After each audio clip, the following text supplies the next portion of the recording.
Previously, I was talking about the 12 principles of Mayat, and I was talking about the 42 idols of Mayat in the Temple of Isis, or the 42 idols of Mayat, or the 42 principles of Mayat. It's basically another section that explains more on how how people meditate. It explains what you are in a conscious type of way. That is the Khemet stages of consciousness. And the first step is what they normally call the third eye, and what Khemet people painted as a symbol is just the regular triangle, and that means anticipation. The second stage is when they say you talk it into existence, or when you see it, you name it, you know what I'm saying? Or that's self-actualization. As soon as you say, like, wow, did that really happen? The moment that you have done that, you have performed the second step, which is you have self-actualization that whatever you thought of was either there or it wasn't there. And as soon as you say that, a couple seconds later, you reach the third segment, and the third segment to them is a triangular prism. You know what I'm saying? So it's a simple triangular prism. That is judgment. Now that you know that didn't come or that came, you know what I'm saying? That ideal is judged, which means you know that is there. And then once that you know that is in particular existence or not existence, you will put that in your memory banks, which is the fourth stage. So that's basically the cycle of your thoughts. You know what I'm saying? That is you. Once you apply all those together, that's you. You're basically your thoughts, and it's based off what this is saying. That sounds crazy, but that's what your mind is. Your thoughts. Your thoughts is projecting that energy on how you feel and what you perceive. So you become what you perceive, and your emotions is involved with that, and your emotions is your energy. So that is your consciousness. So when that emotion springs out, it brings that thought to life. So that's the 10 stages of consciousness. The next thing I'm going to talk about is the Ankh.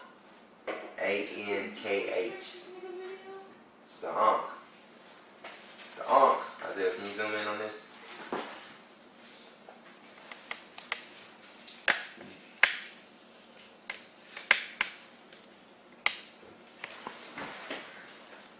The Ankh. Is it good? Alright. So, this is the Ankh.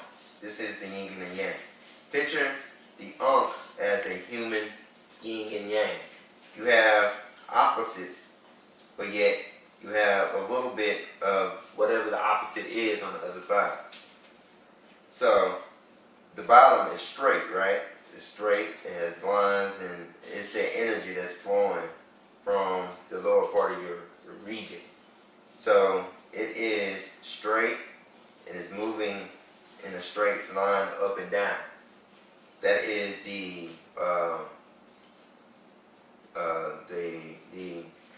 half of your route. You know what I'm saying? You're not moving in circles. You're not going through the same thing, and it's not the same. It's different, but it's just moving. It's moving through time. You know what I'm saying? This, on the other hand, this is the half of your imagination, your emotions. They never change. The only time they change is when you feel a different emotion, but the emotions are all the same. So that is a more, it's like you're moving in circles. Right? type thing. That's why it's a circle. It also represents the womb, the female half, and this is the male half.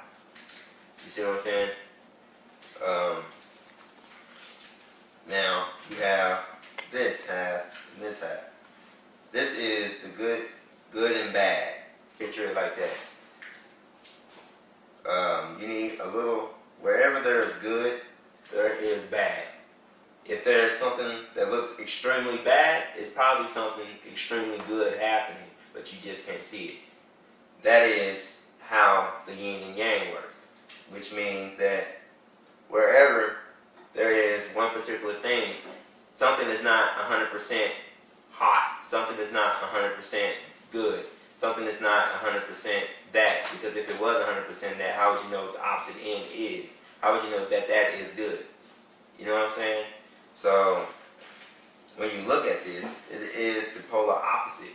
And the polar opposites put together in this particular region is wherever your consciousness is, it's even. It's peace. It's not imbalanced.